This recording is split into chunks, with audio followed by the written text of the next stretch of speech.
We're here with Pat McCourt, who's running for Bonita Springs Fire District, seat number 3. We want to welcome you to the Naples Daily News Editorial Board meeting. And if you could take the first minute and a half or a couple of minutes here and talk about your background and your time in Bonita Springs. Okay, thank you. First of all, I'd like to start out by saying here that I'm not here to criticize the fire department. I'm here to, if any of the remarks I make sound critical of the fire department, I'm criticizing the 5-member board that manages that fire department, because that's what I'm running for, and that's what I will have hopefully have some control over. But more importantly, I'm here to shine a light on what I think is a serious problem in Bonita, and that's really what my campaign is all about. Seems like every time somebody tries to make a suggestion about how things ought to be changed or done differently, people rally to defend their positions and a lot of times change the subjects and so forth and try to convince people that this is a crazy idea. So I ran for this seat, as you may recall, 4 years ago, and it was a very nasty campaign, and it twisted a lot of what I was there to do. So. Word got out on the street that if you voted for this man, your house was going to burn down and there was going to be nobody there to respond to it. Nothing could have been farther from the truth. My concern is emergency medical response. And I think emergency medical response in Bonita is a very sad situation, and it needs to be changed. Fortunately, 4 years ago, 49.5% of the people that voted for change. And my campaign centered around the idea of we don't need to bring a fire engine to a medical call. And that seemed to ring and catch with most people because they thought that obviously a very obvious problem. And you'd think with 49.5% of the people responding that this 5-member board would have reacted to that, but obviously they haven't. Since then they've raised rates a couple of times, negotiated a new union contract, all of these things. And nothing has basically changed. Emergency medical response in Bonita is still, in my opinion, an embarrassing situation and a betrayal of the people that have to support it. For a community with such a large, mature population, obviously emergency medical response is very critical. 80% of the calls that Bonita Fire gets are somehow medically related. Bonita Fire responds reasonably well, but they respond with the wrong equipment and only partially trained personnel. A second agency then responds, which is Lee County EMS, and they respond with the right equipment, better trained personnel, but unfortunately, they get there late. So it turns out to be a bungled handover response. One group then hands the patient to the next and so on and so forth. And I believe that the citizens of Bonita deserve better. I'm not a politician. I'm not a firefighter. I call myself a citizen legislator. I served on the Bonita Springs City Council for 4 years, and I was the one that was responsible for bringing to the city of Bonita Springs the outsourcing of the Community Development Department to a private company. I was also responsible for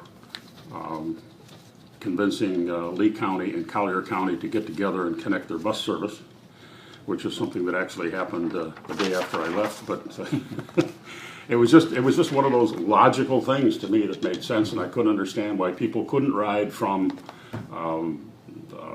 Fort Myers down to Naples on the bus. They just literally couldn't. Buses were about a mile apart. You know, what's the difficulty about connecting this together? And I look at emergency medical response from the same point of view, that there's very easy ways and very inexpensive ways to solve our problem. I have a plan that would put an emergency medical vehicle in every neighborhood in the city for the same amount of money that we're currently spending. An emergency medical vehicle that would be staffed by a paramedic or one or more paramedics. And we could easily accomplish that with our existing personnel if they were willing to make some changes. But obviously it's a substantial cultural change for them to do that, to convert from being firefighters to being medical responders. So that's really what my campaign is all about, and that's really what I hope to accomplish. If I can do nothing more than shine some light on this problem and get some movement in that direction, even if they don't elect me, I think it's going to be a success. Talk a little bit about how long you've been in Bonita and where you came from before. Came Bonita, came from Detroit, or from Michigan, Bloomfield Hills, Michigan. We were down here. We started down here about 91, 92, I believe, and started out like most folks, coming down winters, and then converted very shortly after that. Built a permanent home down here, and this is now, or has been for the last 10 or 15 years, our permanent home.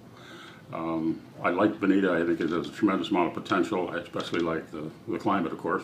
But what about your business background, your career background? I'm a financial planner, money manager by trade. I started out as a stockbroker with Payne Weber. Joined a local firm, First of Michigan Corporation, as president of their life insurance subsidiary, and wound up with a national firm in Boston, Massachusetts Financial Services as their regional vice president. Retired there at too early an age, but I just wanted to spend a little more time on my boat and more time in Bonita, so that was my decision. So most of my career has been financial. So when you moved down here to Lee County, you moved directly to Bonita. You've lived in Bonita all the time since you moved down here? Yes, yes. Okay. When you talk about changing the structure of the medical response in Bonita Springs, doesn't Lee County EMS have a lot to say about that? And what's their response been to any efforts to change? Have they been cooperative? Yes, and no, I guess. Yes, it is currently their responsibility. They carry the major responsibility. They have delegated a portion of that, which is the first responder approach, to the fire department. And yet they hang on to the ambulance transport portion of it. And without, I don't know how much time we have to spend here, but without explaining all the reasons for that, the point is that two of those agencies are now fighting over who should do the job. I brought this up 4 years ago that it ought to be one agency, not two. And I think since then they've been squabbling over. In fact, I think right now there's actually a lawsuit out there. Right. So when it comes to being on the board and having a plan to change it, is any of that going to matter if EMS doesn't go along with the change or doesn't go along with the plan? My approach to being on the board, interesting you should ask that question, because my approach to being on the board is that I don't care personally who winds up with this responsibility, but one group or the other should step up to the plate and do the job properly. And my model is a city in Michigan that I came from that has a response time of less than 5 minutes anywhere in the city with a qualified paramedics 90% of the time. And I visited them now a couple of times and spent some time with them. How do you guys do this? Because nobody else seems to be able to do it. And it's a very, very simple technique, and there's no reason why we couldn't be using that here. And the whole difference is that you look at it from the standpoint of what the community needs instead of what the firefighters and the paramedics want. So if we were to go back and look at the history of this thing, about 20 years ago, fire departments began to look at this notion and realize that the amount of fires were going down and every year because they were doing too good of a job of fire prevention, quite frankly. They're working themselves out of a job. So they began looking for things to do to justify these large staffs they had and all these big red trucks and all that sort of thing. So they went into the emergency medical business. But they went into it, trying to get to first base without trying to get to second base without taking their foot off first. They wanted to remain firefighters. What they should have done is what this city that I'm representing did, is they absolutely took a look at it, took a white piece of paper and said, okay, here's what we need. And if we were starting new, how would we build this thing? And they continue to work with volunteer firefighters, and it's a city of 80,000 people. They're serviced by 11 full-time firefighters and 184 volunteers. They put all of their emphasis on the medical response. And they created a 501c3, a nonprofit company, to deliver the emergency medical response. And they do this with ambulances and what they call rapid response units. Rapid response units are one paramedic in a Jeep or I think they're using Tahoes now, Chevy Tahoe. But, and they're out on the street, just like the police department. You know, the police department doesn't park in the police station and wait for somebody to call. They're out on the street. So if you have an incident, all of a sudden you have police cars coming from all corners, right? And the response time is amazing. We had an incident, incidentally, in our neighborhood, a very sad situation, but where the police were involved and EMS and fire, okay? There were 4 police cars on the scene before the fire department got there. I mean, they came out of the woodwork. And that's because they're out on the street. They're not parked in a fire hall somewhere.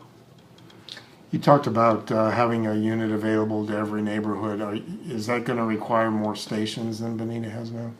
It's going to require less stations. Okay. Because what I'm talking about is not a station-based service, but a street-based service. When you put an EMS unit out, you put it out on the street, and as the fire marshal in Troy was explaining to me the other day, he said, you know, we now have advanced techniques or computer techniques that can tell us where the next incident is going to occur. And then he smiled and he says, not exactly, but they give you a pretty good idea. Okay? And what they have is these are predictive programs where they look at all of your service calls from last year, they put it all on the computer, and the computer tells them that likely on Wednesday in November, you're more likely to get a call over here than you are over here. So just like a good coach in a football team or something, you know, if that's where the action is going to be, that's where you send your people. For example, in a city that might have a downtown and a neighborhood, during the day, most of the emphasis is downtown. So that's where most of your equipment and people ought to be. And then in the evening, it ought to shift to the neighborhoods, because that's where the people are, and the downtown is empty. Just plain makes sense. But you can't do that if you try to put them in fire stations. Having fire stations is the biggest mistake we've ever made, I think. If you're elected to this position, you're going to come on to a 5-member board. How do you persuade the other board members to adopt your... God, I don't know. What you're pointing out is that we're talking about here is a major cultural change for the fire department. Because they have had this wonderful and certainly well-deserved image of being our heroes, our first responders, you know, our firefighters running into danger kind of thing. And that's very true, but that's their history. It's not their future. Their future is the individual like myself that might have a heart attack or a stroke, and I need somebody there, and minutes count. So if he gets there 1 minute late, I could have major damage. If he's there 1 minute earlier, I might be saved. One of the things that the new thinking EMS people point out to you is that, you know, that a minute or two in a severe stroke or a heart attack can mean the difference between surviving and not surviving. But more importantly, only a very small percentage of these calls that the EMS people can make any difference in them. So many of them are, you know, they cut their finger or something like that. That's not important, okay? But where the real important calls come in, where we really need the help and where we really need it there quickly, the faster we get to the scene, the quicker we can relate that information back to the other professionals that are obviously on their way at that point. We don't have to wait till we get everybody out there and say, oh, wait a minute, we didn't have to come. You know, half of them can be turned around before they get there. Or we need 4 or 5 more people because we've got a big heavy guy like me up on the 2nd floor that they got to carry down a stairway or something. So they're going to have somebody that they know and they trust on the scene in 5 minutes or less. Now, to average 5 minutes or less is a huge task. That means we've got to have a lot of people there within 2 or 3 minutes in order for it to average out. And this is why the local firefighters and the folks on the fire board have having such a tough time getting their arms around this, because they keep thinking, like you did, the fire station, getting from the fire station to my house. No, you should be parked down on the corner of my neighborhood is what you should be, and anticipating. Let me make sure I'm clear on it. Are you advocating for Bonita a volunteer fire department with this medical staff that you're describing, or are you advocating the current Bonita Springs Fire Department being cross-trained to do all of this? I'm glad you brought that up because that's another one of the misconceptions. I'm not advocating at this point that we go back to a volunteer fire department. I think we should have stayed there. I'll be the first one to say that. But I don't think that's ever going to happen. Could it happen? Yes. 75% of the communities in this nation are serviced by volunteer fire departments. And some very big ones like this one I'm talking about, where we've got a city of 80,000 people, twice our size. But no, that's probably not going to happen.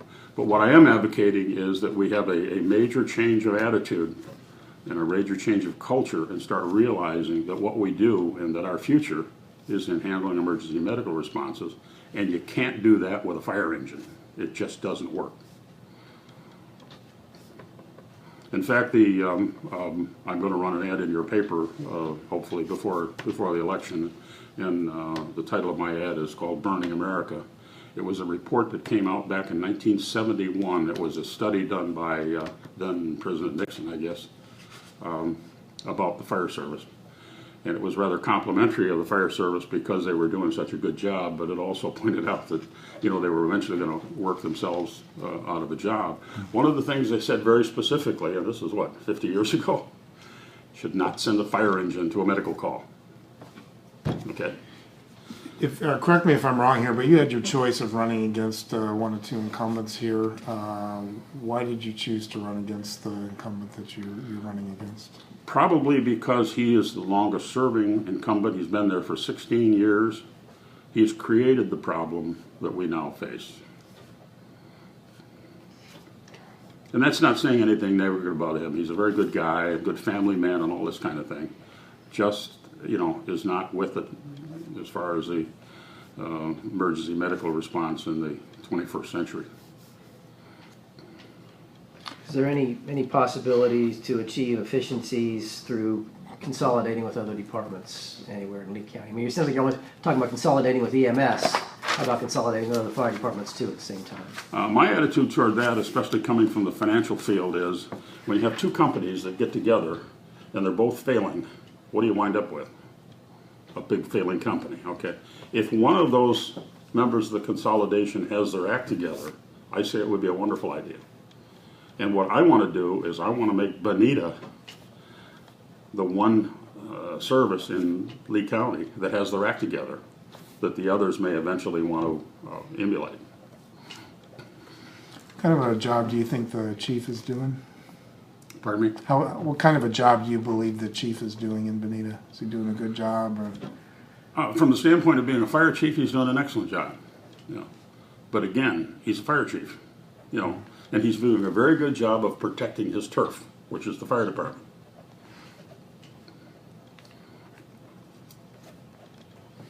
What other issues do you see? And I would, if I may, I just may add one thing too. Sure. I think he's really an open-minded guy, and I really think that we're going to be able to work with him because I'm sure he's got some other pressures that once I'm on the board, he can speak more freely.